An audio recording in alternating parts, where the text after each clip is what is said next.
پر اغزن سیم د پاکستان او طالبانو د جنجال په اړه بالاخره پاکستانی ریاست غبرګون وښود. دا چې تازه یې څه ویلي جزئیات همدې ویډیو کې وګورئ او چینل سبسکرایب کړئ.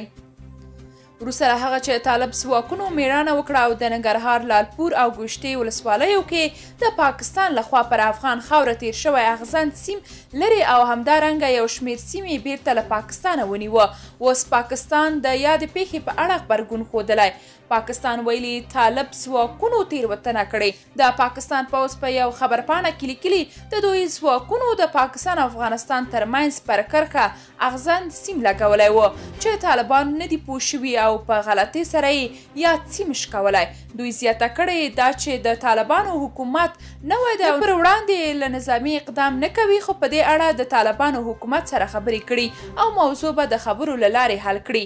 د یادونې وړ ده چې د ننګرهار د ملي امنیت رئیس ډاکټر بشیر کلید سره په خبرو کې وویل تېره ورځ یې ځواکونو د لالپورې ولسوالۍ په لوسي سیمه د پاکستاني پوځیانو له لوري د اغزن تار د ځغلولو مخه نیولې او اغزن یې ورټول کړی دی.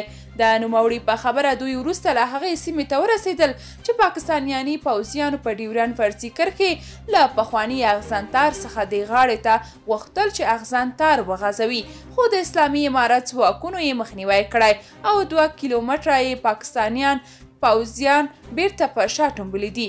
د ملي امنیت رئیس وایي هیڅ چاته به اجازه ورنه کړي چې د هېواد خاوره لاندې کړي او په دې برخه کې هر ډول قربانۍ ته آماده دي.